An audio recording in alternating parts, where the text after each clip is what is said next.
I have no intention of dealing with your parents. If you don't like it, we can get a divorce." That's how my husband threatened me. Are you sure about that? I had reached my limit and decided to go through with the divorce he suggested. A few days later, my ex-husband came to me, crying and begging on his knees. I was wrong. Please, forgive me. My name is Sally, a 27-year-old office worker. I had been married to David for a year. We met back in college. I was a freshman then, excited about the new campus life. At a club recruitment event, David approached me. He was 2 years older than me and was in the tennis club. I wasn't very athletic, but he explained that he joined as a beginner and was having fun. And the club had a system where everyone practiced and played matches at their own level. My friend was also interested, so we both decided to join the tennis club. I was nervous until the actual practice started, but he remembered me and taught me kindly. We experienced players would practice with each other, and the club had a great atmosphere where no one was left out. The seniors were always eager to teach the beginners, and everyone was so nice, which made the drinking parties fun too. During my enjoyable college life, he confessed to me around the time he graduated. I've always liked you. I'm going to be working soon, and we won't be able to see each other. I wanted to tell you my feelings before it's too late. Will you go out with me? I had actually liked him too, but thought he saw me just as a junior and had given up on the idea.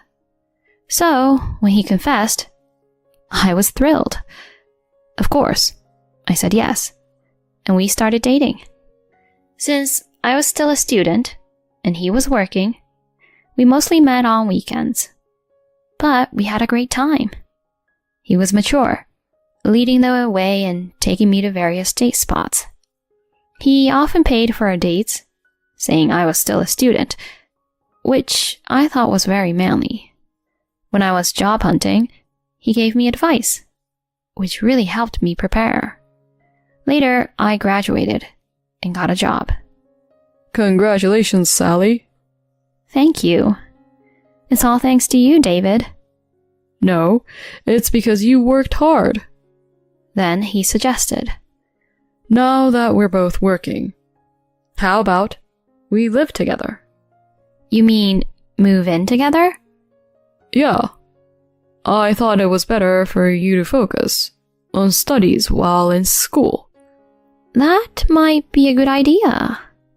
I was happy he suggested moving in together.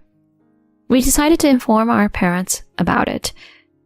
Thank you for thinking to meet my parents. It's fine. It would be shocking if your parents just popped in and found out we were living together. Plus, it doesn't leave a good impression if I don't meet them first. Oh, David. I was glad he was so responsible, valuing our relationship and considering others. We went to my parents' house, and we told them about our intention to live together. However, my parents were against the idea. Why? What's the reason? I didn't understand at the time. For them, it was too soon. You haven't even lived alone yet. And you're about to start working, which means you don't know the hardships of being an employee. Starting to live together without fully establishing independence isn't good. First, get used to the job.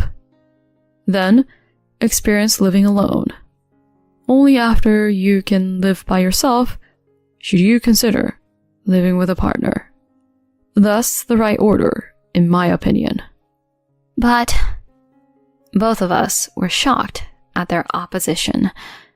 We were even looking at apartments together. Can't you really make an exception? I'm sorry. It's not that we don't trust you. It's just our opinion as parents, a rule and mindset of our household. I don't plan to bend it.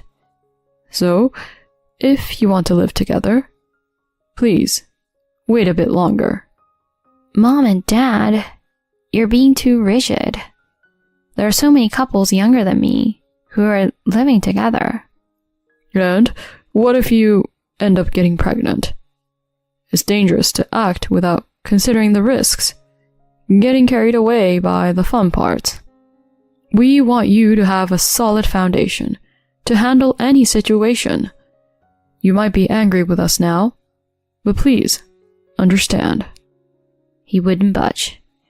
So David and I had no choice but to give up on moving in together. I had to apologize and send him home. I apologized again via text, and he seemed pretty shocked. I was very upset with my parents. Why did they oppose it so much? I'm 22 years old. I can be independent. But my parents wouldn't listen to my words. They dismissed me like a child, throwing a tantrum. There's a big difference between saying you can be independent and actually being independent. Once you start working, you'll see things differently. You're still young. Don't rush. Take it step by step. I felt so rebellious against my parents, who wouldn't understand my feelings. But as soon as I started working, I began to see that my parents were right. I realized how tough it was to live as an adult. Just going to work every day and slowly learning a massive amount of work was mentally exhausting. I felt even living alone would be challenging in such a state. There's no way I could have managed cooking dinner or cleaning. If David and I had moved in together, we probably would have fought endlessly. That's when I understood what my parents meant. It was ridiculous for me, who wasn't even prepared to be independent, to suddenly think about moving in together.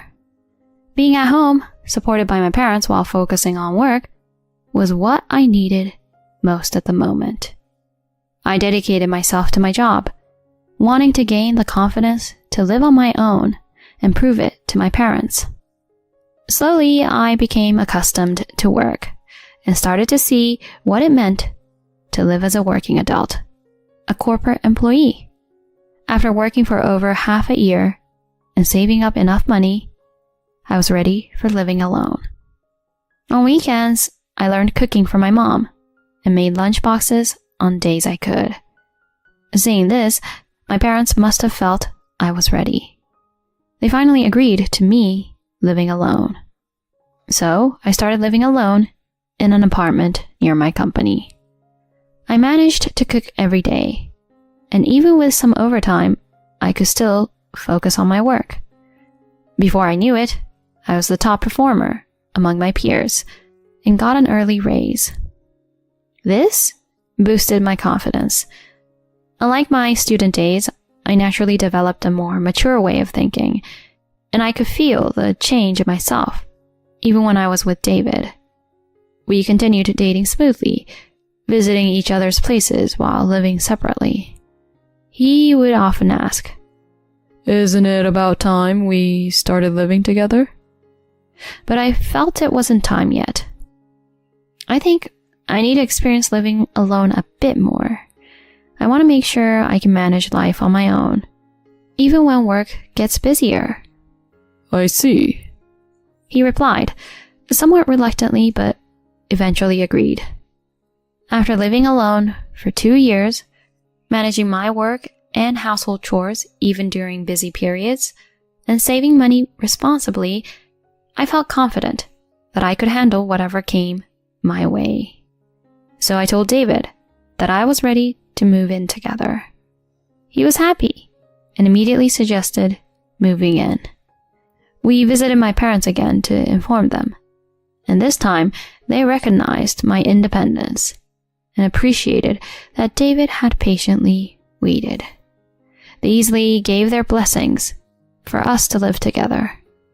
Next, we talked with David's parents, who were kind and said, "If that's what you both want, we have no objections." With their approval, we finally got the green light to live together. We excitedly searched for an apartment and signed a lease for a place that fit all our criteria. Choosing the kitchenware, furniture, and appliances together was a lot of fun. My income had increased significantly, and I had much more peace of mind than when I first started working. I'm glad we decided to move in together at this time. And so we started living together, finally realizing our long-awaited dream. No more saying goodbye after dates. Without feeling that slight sadness anymore, living together was so enjoyable. We spent time waiting for each other at home, going out to cafes or driving on weekends. We spent such happy times together. But even then, I noticed some small things. Living together brought up small differences in values and perceptions, things he or I might want the other to stop or that bothered us a bit. When these moments came up, I always tried to point them out carefully and gently.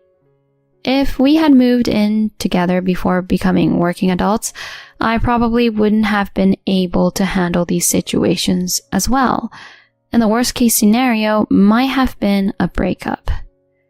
I truly felt it was the right time to start living together. About a year after we started cohabiting, he proposed to me. "We've been together for about 7 years, and I want to be with you forever. That will never change. Will you marry me?" I felt the same and immediately accepted. Yes, I will. That's how we decided to get married. Since we had already introduced each other to our parents during our cohabitation, both sets of parents readily accepted our decision to remarry. We smoothly arranged a meeting between our families and had our wedding. Everything from our engagement to the wedding seemed to happen in the blink of an eye. Many people attended and celebrated our union, making me incredibly happy. After the honeymoon, we returned to our apartment to start our married life. I thought we would continue our peaceful and happy days, but after getting married, something about my husband started to bother me. It was around Christmas when I first noticed it. My dad suggested that we come over for a Christmas dinner. "What do you think?" I asked him, but he visibly grimaced. "Why do I have to go to your family's place? I want to go to my own home for Christmas." "But you haven't been to my family's home since we got married." I went to my parents alone for Thanksgiving. After getting married, it's important to visit each other's families. When I rebuked him, he replied reluctantly, "Honestly, I'm not fond of your parents." Why? "They're just too rigid. Remember when we first talked about moving in together? They were all uptight." Uptight? My dad was just giving us good advice. "They're old-fashioned and inflexible. That's why I'd rather not be involved with them." What? I was shocked by his words. I had rebelled against my parents back then, but now I was grateful for their strictness. Maybe he found my parents difficult because his own were more permissive. I think it was a matter of compatibility. But there was no need for him to slander them like that. From then on, I started to distrust my husband. I had always thought he was kind and sincere, but maybe he had another side to him. I began to sense a certain duplicity in him. After that, he never came to my parents' house and didn't make any effort to meet them. He would get really upset if my parents wanted to visit and would go to his own family's home instead. I was shocked by his attitude and felt guilty that I couldn't tell my parents the truth about his feelings. Gradually, my affection for him faded. He would force me to attend his family gatherings but refused to meet mine. His selfish behavior, based solely on his likes and dislikes, disappointed me. Recently, he started to openly denigrate my parents, triggered by my earlier promotion than him. Why the hell did someone born to parents like that become a manager before me? Is the company messed up? Or did your parents pull some strings? Like, please promote our child or something. Of course they didn't do that. Why would you say something so awful? He was clearly berating me and my parents out of jealousy. I was so fed up with him. He seemed to be showing his true colors more and more. In the midst of this, my parents invited us to a family gathering, mentioning that my uncle, who had always been kind to me since I was little, would be there. He was a busy businessman and rarely attended these gatherings, so I rarely saw him. I wanted to go, especially because my uncle would be there. My parents had asked me to bring my husband to greet my uncle, so I tried talking to him about it. Hey, there's a family gathering at my parents' house in a couple of weeks.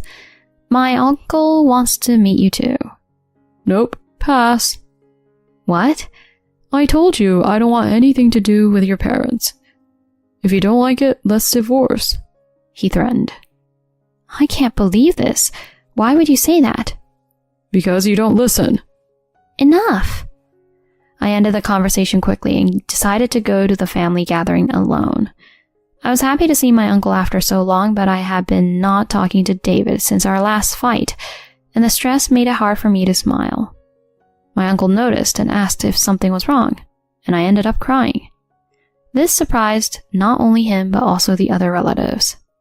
What's wrong, Sally? Are you okay?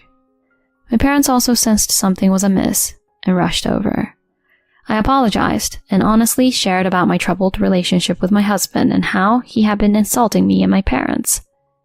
The relatives were furious, and my uncle was angry too. Then, to my surprise, he suggested we go and talk to David right then. But it's okay. I just want to have a proper talk. He assured me, so I took him back to our house. David was lounging on the sofa. Oh, you're back already? And who's this? He asked, casually, scratching his belly. You must be Sally's husband. I'm her uncle. Uncle? So you're her parents' sibling, huh? My husband responded disdainfully. Is that any way to speak? My uncle said in a low voice, clearly annoyed by my husband's attitude. My husband didn't back down, though he seemed a bit taken aback. Why should I care? She's my wife, after all. What are you doing here anyway? Isn't it rude to just show up unannounced? So you were just relaxing at home while there was a family gathering at your wife's parents' house. That's a terrible thing for a husband to do. What's with you? You're just like her dad, always preaching. Weird old man. He then sneered. I was furious at his mockery. Stop it! Don't insult my family like that. Oh? It's their fault for being ridiculous. Remember what I said? If you don't follow my rules, we'll divorce. Since you clearly don't get it, here's something for you. He handed me filled out divorce papers. Are you really okay with this? I was at my breaking point.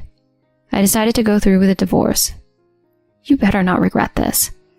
Who would regret it? You have a lot to reconsider about yourself. My uncle said, visibly exasperated and no longer angry. I packed my things with my uncle and took them back to my parents' house.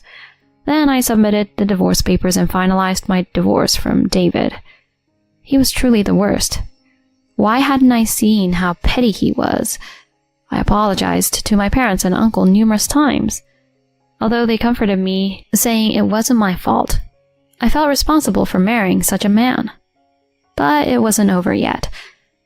I knew a fact about him, which is why I decided to take action against him. A few days later, my ex-husband came to my parents' house crying and begging for forgiveness. I was wrong. Please, forgive me. He said this because of what my uncle had done. The company my uncle managed was actually a major client of David's company. I only found this out when I told my uncle about my ex. My uncle had decided to assess David in person before making a decision about the contract. Finding him utterly despicable, he quickly decided to terminate the contract. Naturally, this caused significant problems for my husband's company. The president immediately asked my uncle why, and he honestly spoke about David's character, saying he didn't want to continue a contract with a company employing someone with such poor character. Consequently, the president fired David. In a panic, he came to me begging for forgiveness. I was wrong. I should have valued not only you but your family too. Please, let's get back together. What? Are you serious? You're just trying to save yourself. It's so obvious. I don't have a shred of love left for you. We're already divorced and we're strangers now. Leave before I call the police.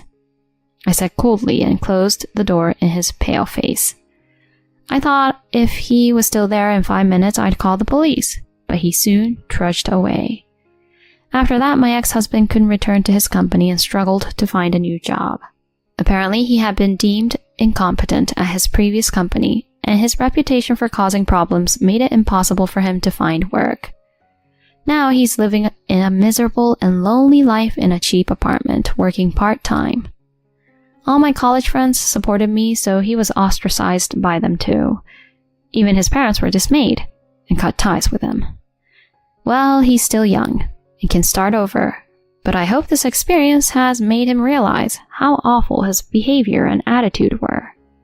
Meanwhile, I'm doing well in my job, finding work more and more enjoyable.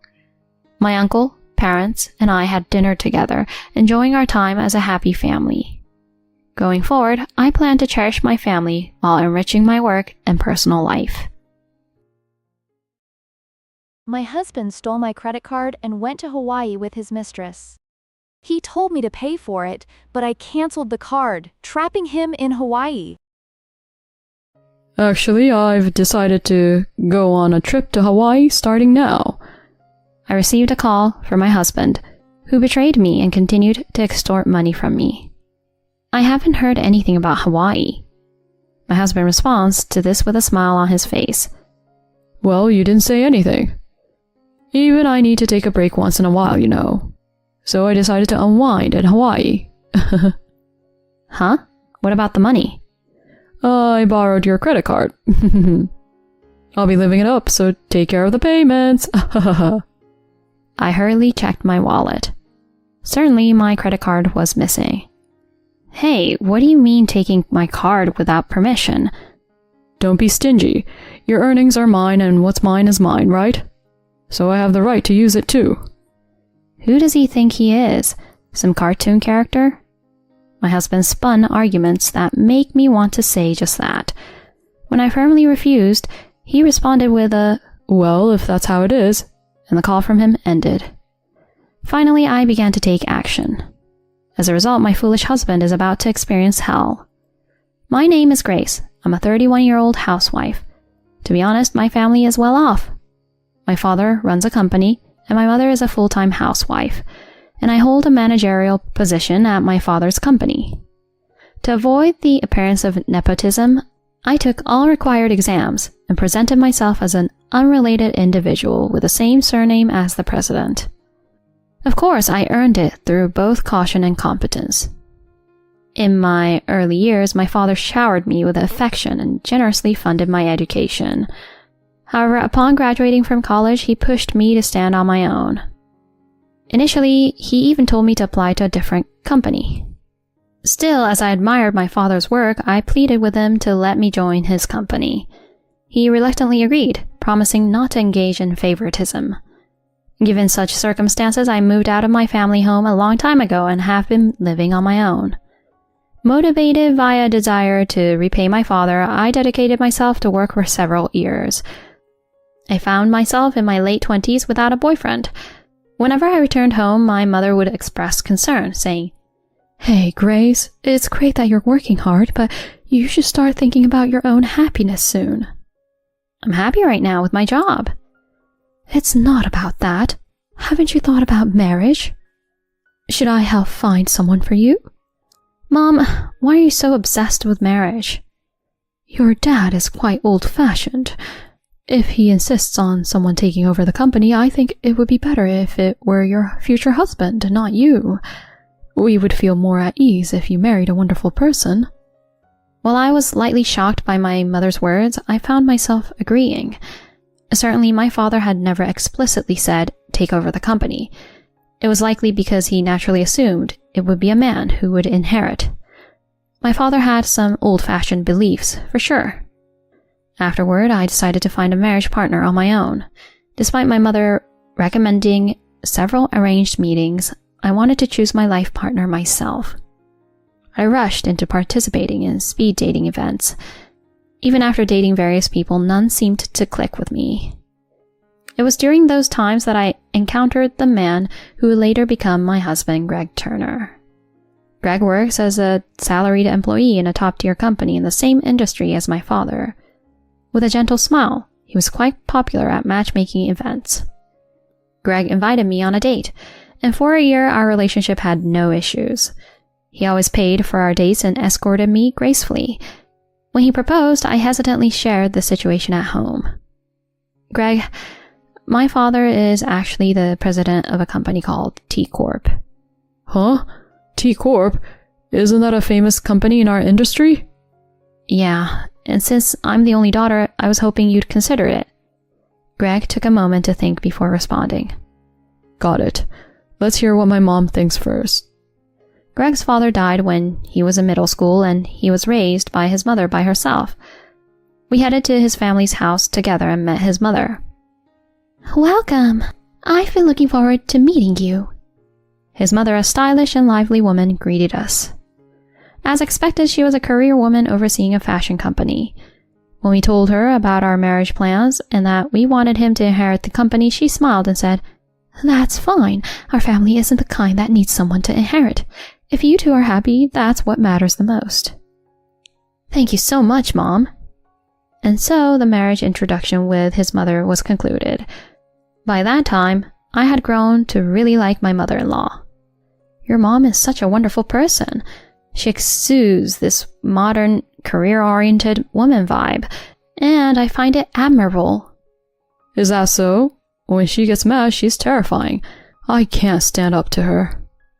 I couldn't help but laugh at Greg, who shrugged his shoulders. Afterward, it was time to visit my parents' house. When Greg informed them of our intentions, my father and mother were more delighted than I had imagined. Grace, you've brought an amazing person. We bless your happiness.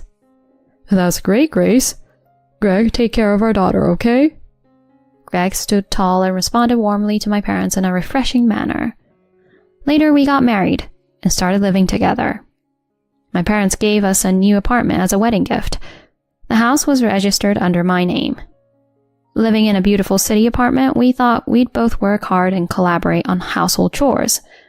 I believed in such an ideal newlywed life. However, that ideal was quickly shattered.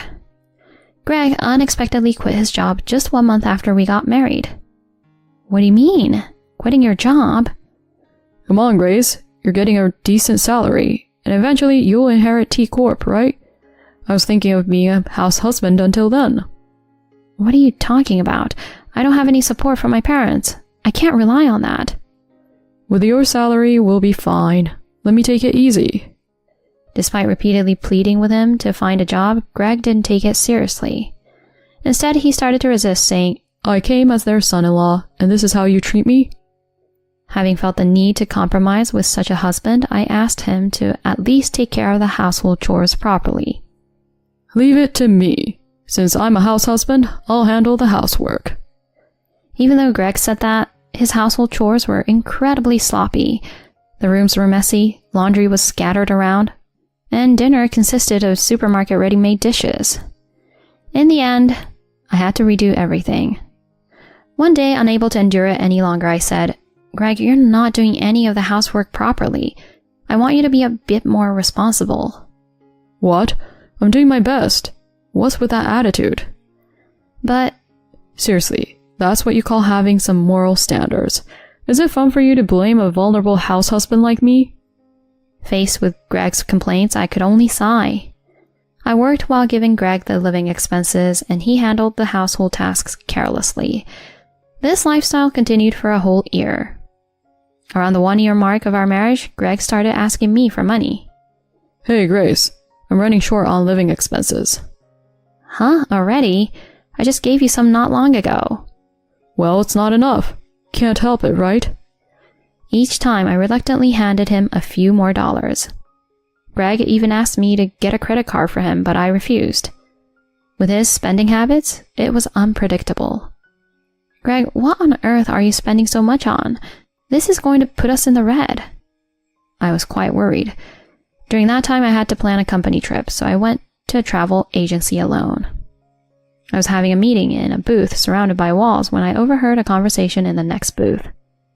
Hey, where are we going? The Bahamas? Anywhere with you is fun. But isn't Hawaii better than the Bahamas? I could hear snippets of the couple's conversation. The voice of that man was unmistakably familiar.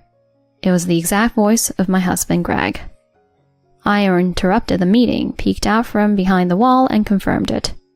There he was, Greg, with a smug smile, arm in arm with a woman I didn't recognize, selecting brochures for their trip. At that moment, I understood everything. The reason he became cold towards me and frequently asked for money was because he was having an affair with that woman. I won't forgive him for making a fool out of me. While my head felt like it was boiling, I returned to the meeting booth. The scene I witnessed a moment ago kept swirling in my mind. After that, I took action and asked a private investigator to look into Greg. In just 1 week, substantial evidence of his affair had been gathered. It turned out he was meeting that woman almost every day while I was at work. The woman's name was Heather. Apparently, she worked at night. As I was grappling with the results of the investigation, my phone rang. The caller was Greg. Hello? Oh, Grace. Working hard, huh? Greg spoke arrogantly. So what? What do you want? Hey, can you guess where I am right now? An airport announcement could be heard in the background. The airport? Ding dong! Actually, I've decided to go on a trip to Hawaii now. Greg casually mentioned such a thing. In my mind, the image of the two choosing a travel brochure at the booth came back. I tried to stay as calm as possible. Hawaii? I never heard about that. Well, you didn't say anything. As a full-time house husband, I need to relax sometimes, right? So I decided to stretch my wings in Hawaii. Huh? What about the money? I borrowed your credit card. We'll share the expenses, but you'll take care of the payment, okay? I hurriedly checked my wallet. Indeed, my credit card was missing. Hey, what's the idea with taking my credit card without permission? Don't be stingy. Your earnings are mine. And what's mine is mine, right? So, I have the right to use it. Who does he think he is? Some cartoon character? My husband spun arguments that make me want to say just that. When I firmly refused, he responded with a, "Well, if that's how it is," and the call from him ended. The phone call gave the impression that he was going alone, but there was no doubt he was with his affair partner, Heather. Attempting to use my card for their affair? What audacity. I wonder if they're having a good laugh right now. Even though he was my husband, I was utterly disgusted. I must teach him a lesson. I regained my composure and took action. Timing their arrival in Hawaii, I called the company, reported my credit card as stolen, and had it cancelled. After a while, Greg called me, but I ignored it. 5 days later, when I was at home, Greg returned in a tattered state. His hair was sticky, his face showed signs of fatigue, and he looked as if he hadn't taken a bath, perhaps sunburned. In such a state, Greg confronted me. Hey, my credit card didn't work there. What's going on? Huh? I cancelled it. You cancelled it? Why the hell would you do that? I told you I was going to Hawaii, didn't I? If the card is stolen, cancelling it is only natural. Greg became furious at my nonchalant response. Because of you, I couldn't even stay in a hotel and had to sleep rough in Hawaii. I hardly had any cash, so I survived on just 2 pieces of bread for 3 days. I thought I was going to die. So how did you make it back? All I had was a plane ticket. I got tangled up with the local punks and it was a real mess. How are you going to make up for this? Oh, it sounds like you had a fun Hawaii trip. As I calmly remarked, Greg glared at me. But seriously, you didn't have to go this far, did you? My life was really in danger. I feel like suing you. It's me who should be suing. Huh? At that moment, I threw several photos on the floor. Those photos clearly showed evidence of Greg's affair. Intimate moments, entering a hotel, and even a snapshot of them holding a large travel bag at the airport. Seeing those pictures, Greg's face turned pale. What is this? Did you know about it? Yes, I've been asking the detective agency for a while now. You were planning to use my card for your affair, weren't you? Facing Greg, who turned pale and stuttered, I continued calmly. You'll compensate me for the affair and the money you embezzled, of course. And of course, we're getting a divorce. Huh? Divorce? Are you kidding me? Divorce over something like this? Just as Greg uttered those words, a woman's voice echoed in the room. You're the one kidding around. Upon confirming the source of the voice, Greg's legs gave out. Mom, why are you here? Yes, I had summoned his mother to this place. I explained his behavior and lifestyle, showed evidence of his affair, and had his mother waiting in the next room. His mother approached him with determination and delivered a powerful slap. Smack! A loud sound echoed in the room. What the hell, Mom? What are you doing? What about you? I didn't even know you quit your job. Not only did you become unemployed and rely on Grace, but you also stole her credit card for a cheating trip. What on earth were you thinking? Well... The only thing you can do is to sincerely apologize to Grace and accept her demands. Come on, sit down. Greg's mom grabbed his head and forced him to sit on the floor. He told me in a trembling voice as he shrank back from such a mother. Grace, I'm really sorry. It's all my fault. That's right. There's no denying that. At that moment, Greg lifted his head. But please, don't just divorce me. I don't want to lose this life, my position as president of T Corp, or anything else. I'll be a good husband from now on, so please let this incident slide. His mother, without a moment's hesitation, forcefully slapped Greg's head. Seeing him like that, I shouted loudly. Who's going to forgive you, you jerk? I'm definitely divorcing you. Pay the alimony quickly and disappear, you worthless man. The rest is up to hell to decide. No way. Greg cried out in tears and was dragged away by his mother by the scruff of his neck. Later on, the divorce between Greg and me somehow went through.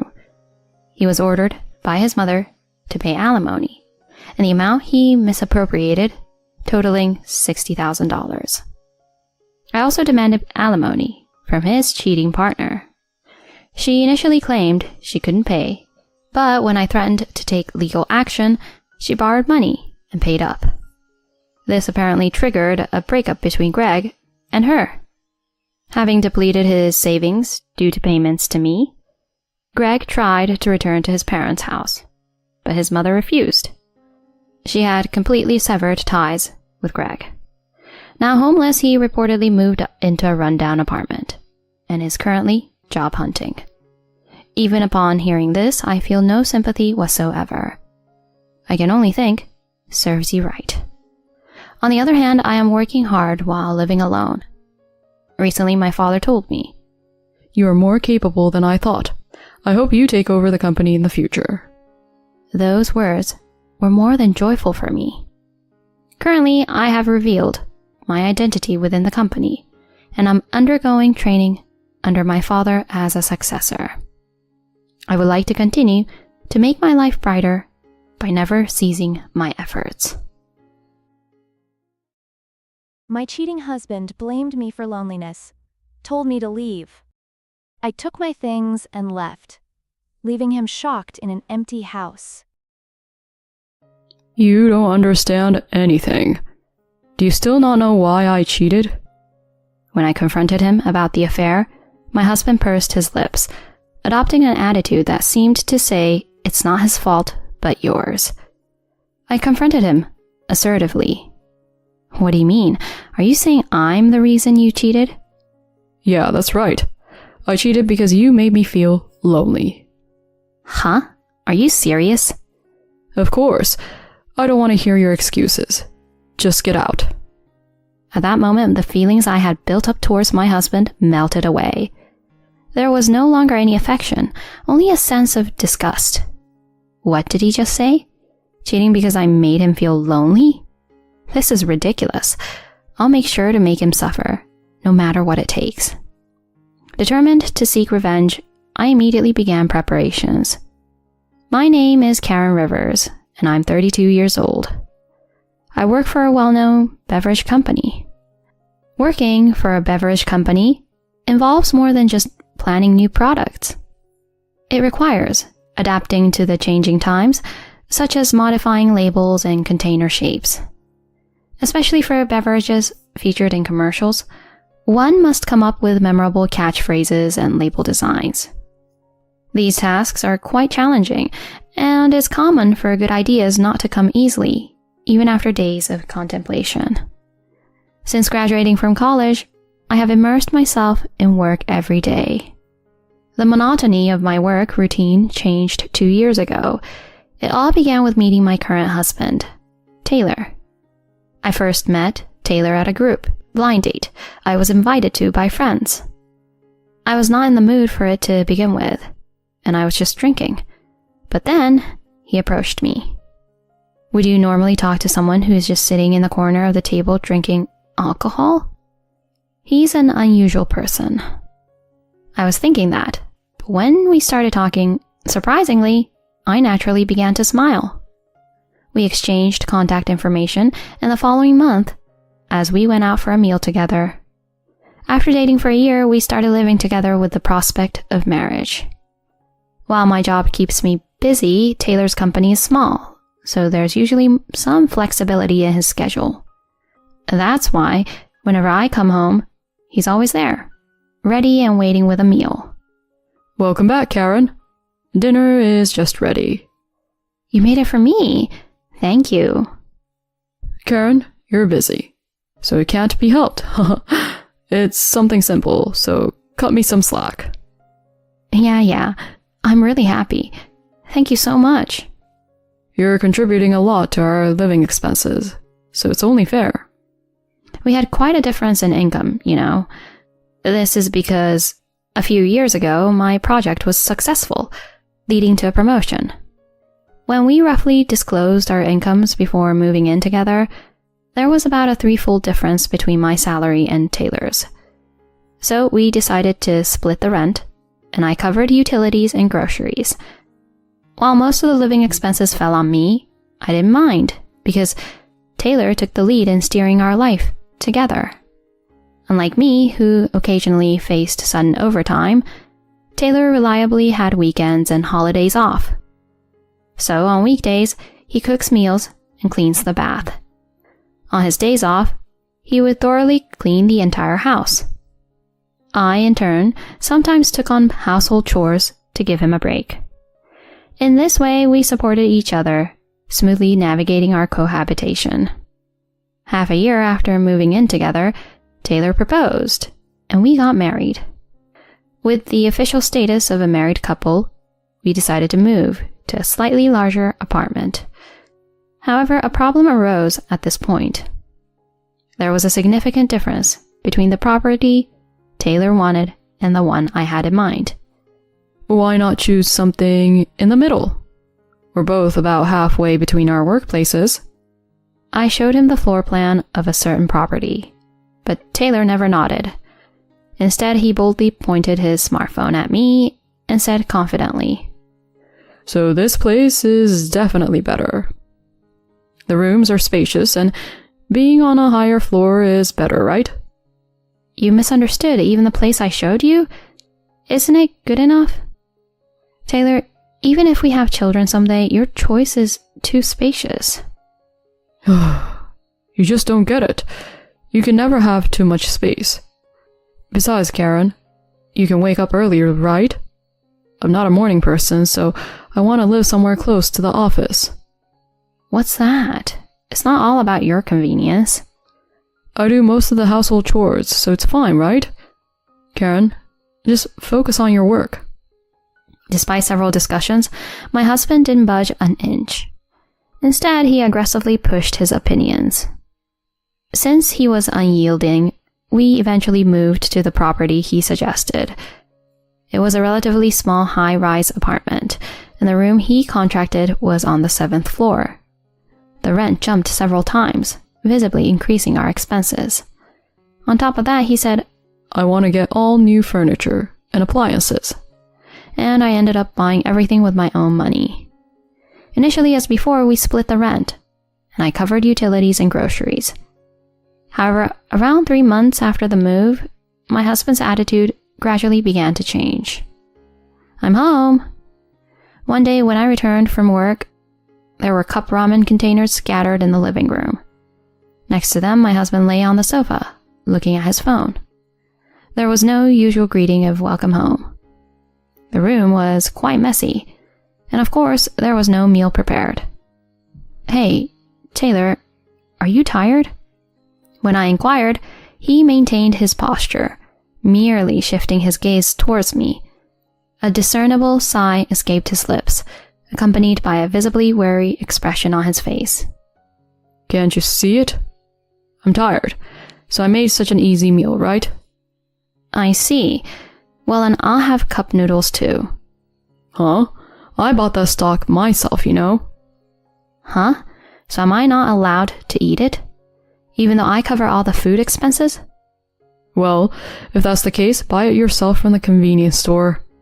Cup noodles are cheap with your salary, right?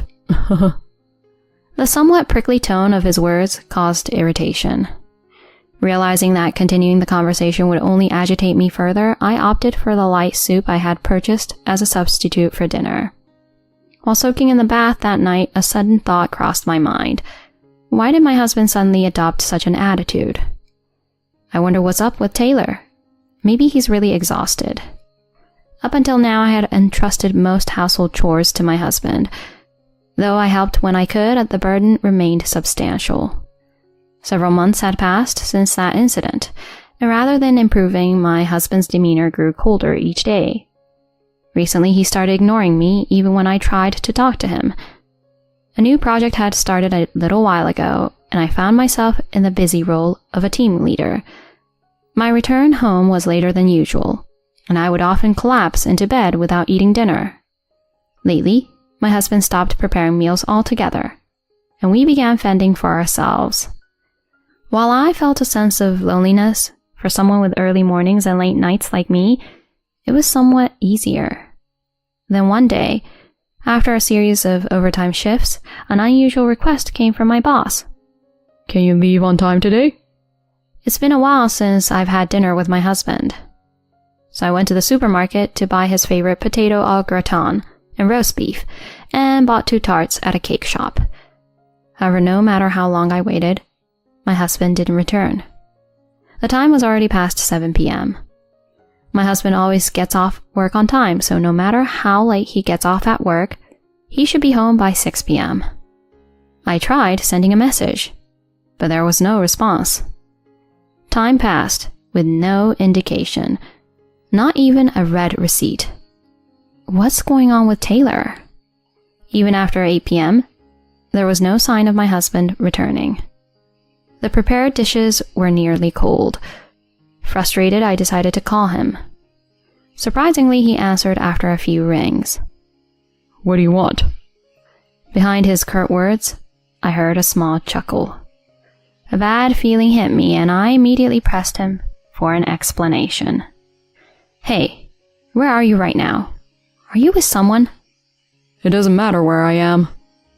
You're probably working late too, so what's wrong with having a drink and coming home a bit late? I'm already home today. I left work on time. I even bought dinner. I've already eaten, so I don't need it. Bye. Wait a sec.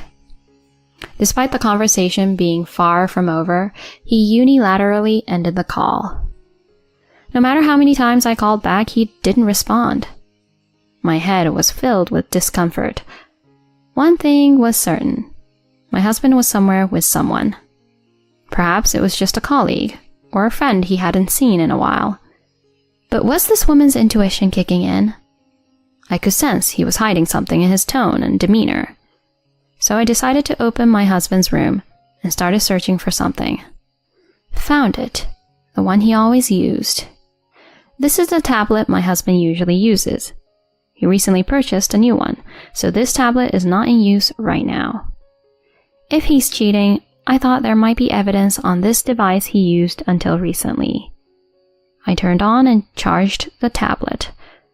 Perhaps because it was replaced with a new one, but the tablet was unlocked, and I was able to open it right away. I went through the apps in it and casually opened the mail folder, where I finally found what I was looking for. I knew it. Taylor was cheating on me. There was an email history of my husband communicating with his affair partner. It seems like he used this tablet because if he exchanged messages on a smartphone app, I would find out. In the folder, there were dozens of messages left every day, and there were even cheerful couple photos sent by the person he was having an affair with.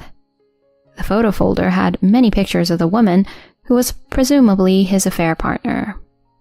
I went back in the email exchanges, which dated back to about 4 months ago. The change in my husband's attitude began right around that time. It was a mystery why he suddenly became cold to me, but the mystery has finally been solved. Considering the timing, it's probably accurate. In that moment, anger began to shake my body uncontrollably. My hand gripping the tablet tightened as if to say, "Is this not enough?" Unbelievable. To think he was cheating just as his attitude suddenly turned sour. I decided to wait for my husband's return and confront him with the truth. After 11 p.m., my husband finally returned, and I immediately pressed him for answers. "Hey, what's going on? Were you cheating?" Huh? What the hell? All of a sudden, you're saying random stuff without any evidence. I do have evidence. Look. I presented the evidence I found on the tablet to my husband. He seemed surprised for a moment, but then started laughing. You really don't understand anything. Don't you get why I cheated? It's because you made me lonely. My husband looks at me like I'm an idiot, his mouth agape. He acted as if it was not his fault and that it was my fault. I forcefully confronted my husband with this. "What do you mean? Are you saying it's my fault you cheated?" Yeah, that's right. I cheated because you made me feel lonely. Huh? Are you seriously saying that? Obviously. I don't want to hear your excuses. Just get out and stop bothering me. My husband took out a pre-filled divorce form from his bag, slammed it on the living room table, and had a triumphant smile. In that moment, all the feelings I had built up for my husband quickly faded away. There was no love left, only a strong sense of disgust. What did he just say? I cheated because you made me feel lonely? This is ridiculous. No matter what it takes, I'll make sure he pays for this. With revenge on my mind, I turned to my husband and told him in no uncertain terms. I understand. Then I'll just take my personal belongings and leave. Fine. Do as you please. With this, I can finally live with my girlfriend. In return, give me just 1 week. I need to find a new place. Whatever. I'll stay at my girlfriend's place for about a week, so make sure you're out by then. My husband left our home with a bare minimum of belongings. I, on the other hand, also immediately began preparing. Of course, it's not just about moving. I decided to take everything in this house, meaning all the furniture and appliances I purchased, with me. On that day, I packed up some of my belongings, and the next day I contacted the moving company. After signing a contract for a monthly apartment for temporary stay, I left home. 2 days had passed since I moved into the monthly apartment. We had already submitted the divorce papers and we were complete strangers now. On this day, as I was having dinner alone, my phone rang. I had anticipated it, and as expected, it was a call from my ex-husband. "Hello?" he exclaimed as soon as I answered. Hey, what the hell are you doing? "What's wrong? Why are you so worked up?" Don't play dumb. Inside the house, why is there nothing left? "Huh? Didn't I say it? I'm taking my personal belongings with me. All the furniture and appliances in that house were purchased by me, right? So, is there a problem with me taking them with me?" What? What the hell is that? Since you're the one leaving, it's normal to leave that kind of stuff behind, right? What do you think I invited her for? He probably intended to show off in front of his girlfriend. However, the house was now practically empty. Just imagining his face at that moment made me want to burst into laughter. Despite my desperate effort to hold back laughter, Taylor continued. Hey, you hear me? Just give it back. That's mine. Give it back? After receiving living expenses from someone and even cheating, how can you say such a thing? I'll let you know. I'll definitely claim alimony as my rightful compensation. What? Alimony? Why would I cheated because it's your fault. My fault? Made you feel lonely? Don't be ridiculous. We got married knowing my job was busy. In my own way, I valued our time together as a couple. You're the one who betrayed that, no one else. When I made that accusation, Taylor stumbled over his words, realizing that continuing further was a waste of time. As if to clear away all the resentment built up until then, I unequivocally declared, "Do you understand? This situation is entirely because of your actions. I don't want to hear complaints from a man who cheats. Don't ever involve yourself with me again. You and your affair partner can go to hell together for all I care." Karen, wait, Without waiting for his response, I hung up and erased his contact information. It was the moment when the grudge within me finally disappeared. Afterward, I consulted a lawyer and claimed from my ex-husband and his affair partner. The affair partner apparently promptly paid me in a lump sum and then smoothly parted ways with Taylor. As a result, my husband became emotionally and mentally unstable. What befell him in the aftermath was a demand for rent payment. Oh, that high-rise apartment. Taylor insisted on putting everything in his name, saying he wanted to be a supportive husband. In other words, all bills are addressed to him. Up until now, the rent has been split 50-50, but from now on, he will have to pay all rent and utilities. He can't possibly afford the rent for that house with his limited income. Of course, given the circumstances of the divorce, he can't expect any support from his parents either. With no other options, Taylor moved to a small apartment and now seems to be making ends meet with a part-time job. On the other hand, as for me, I've successfully rented a new place near the company, and the moving process is completed. The shorter commute has given me more free time in the mornings and evenings, and I'm able to spend my time more meaningfully. Although my marriage ended in failure, I have no regrets. My career has been successful enough. I hope to continue enriching my life and strive for self-improvement every day. I came home early to surprise my husband on his birthday, heard him with another woman. I called police, then his parents. Laughter as karma delivers. Today is my beloved husband's birthday. I secretly took the afternoon off to pick up his favorite cake from the bakery. We've both been so busy lately that we haven't had much time together as a couple. My husband doesn't really care much about his own birthday, but I think these moments are important. After picking up the cake, I stopped by the grocery store to buy ingredients for dinner, imagining his surprised face as I happily made my way home. But the moment I opened the front door. My mind went blank. What? What's going on? There was a pair of unfamiliar pink pumps in the entryway. As I stood frozen, I heard a sweet, unfamiliar female voice overlapping my husband's voice from inside the room. I couldn't believe this was happening, but I couldn't just ignore it.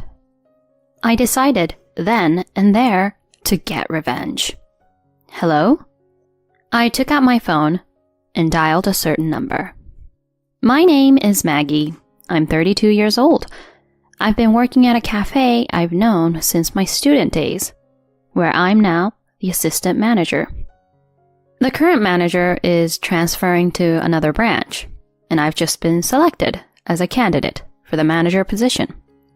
It's my first time in such a role, and I'm a bit nervous, but I have a reason to give it my all: my husband. I married Victor 3 years ago.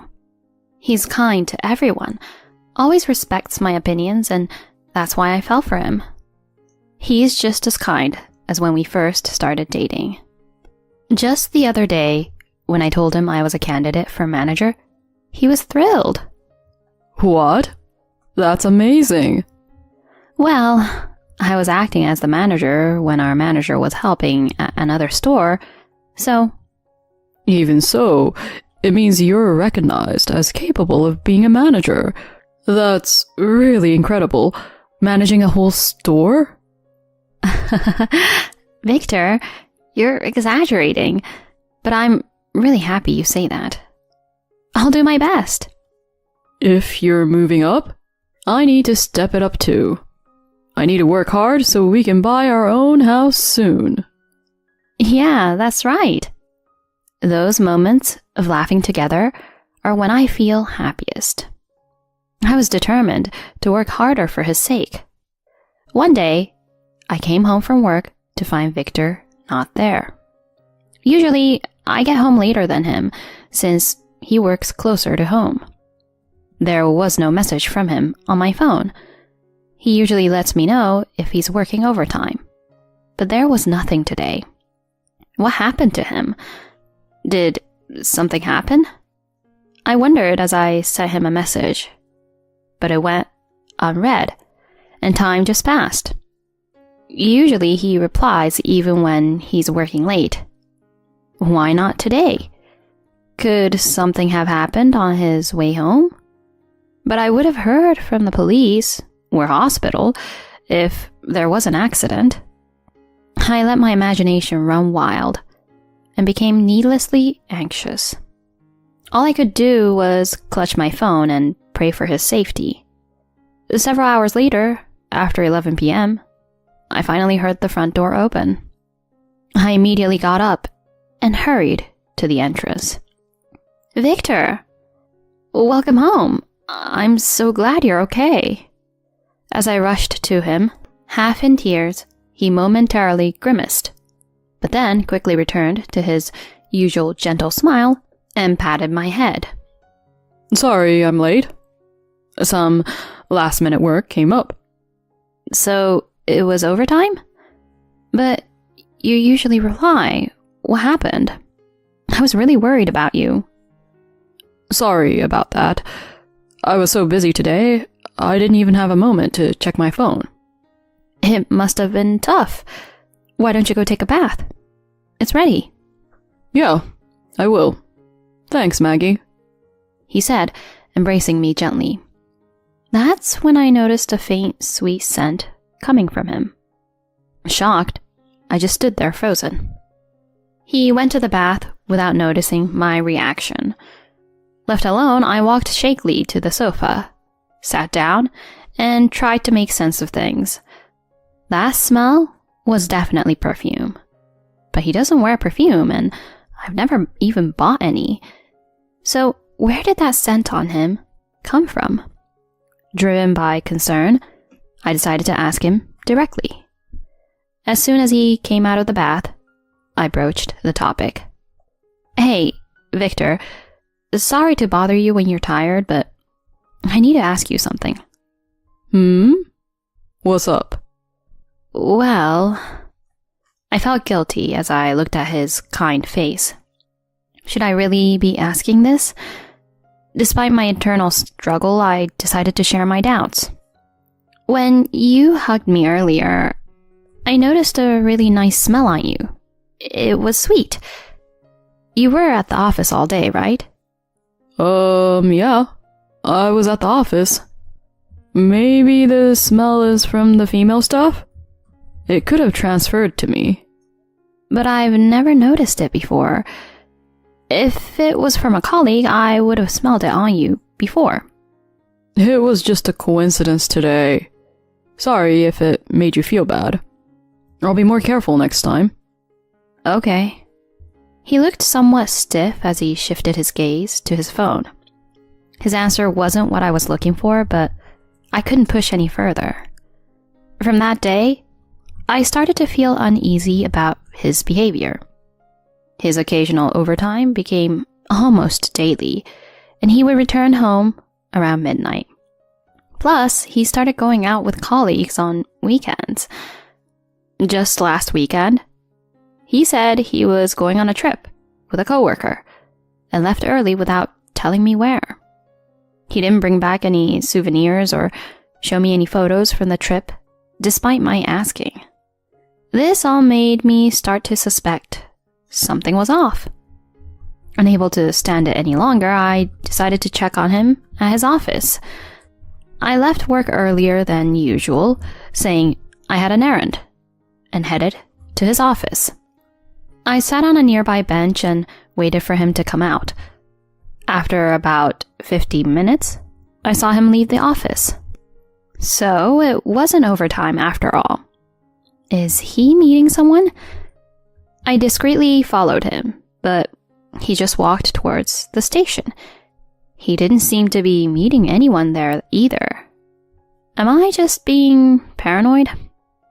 Just as I was overwhelmed with guilt, I hurried over to him. Victor!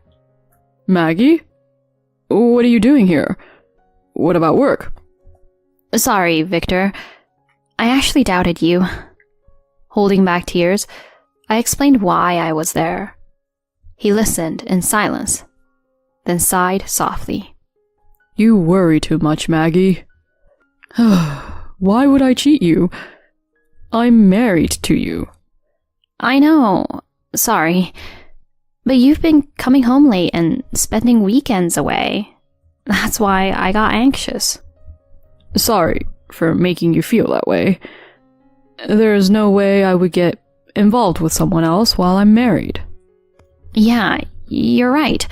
I'm really sorry for doubting you. It's okay. Anyway, let's go home now. How about we grab dinner somewhere? Let's do that. I was thrilled about dining out with my husband after such a long time. All my worries and negative thoughts just melted away. I was convinced he hadn't betrayed me. But at that moment, I was oblivious to where he had really been planning to go that day. 2 weeks later, it was Victor's birthday. I had told him I would be a bit late from work, but planned a birthday party. In reality, I had taken the afternoon off to prepare for it. I usually don't take many days off, so my request was easily approved. After finishing my morning duties, I left work with a spring in my step to pick up the cake I had reserved at his favorite bakery. We had both been busy lately and hadn't spent much time together. He himself didn't seem too interested in his birthday, but I thought these moments were important. After picking up the cake, I stopped by the grocery store to buy ingredients for dinner, happily picturing his surprised face as I headed home. But the moment I opened the front door, my world turned upside down. What? What's going on? There were unfamiliar pink pumps in the entryway. As I stood frozen, I heard voices from the bedroom. Are you sure this is okay? Isn't your wife at work? It's fine. She won't be back till tonight. But are you sure she hasn't found out? Didn't you run into her at the station the other day? Yeah, that was a close call. I just said I got off work early and went to eat, but sorry I couldn't see you that day. It's okay. It would be worse if we got caught and I couldn't be with you anymore. You're so cute when you say that. His voice overlapped with that of the unfamiliar woman. They were in the bedroom, embracing each other.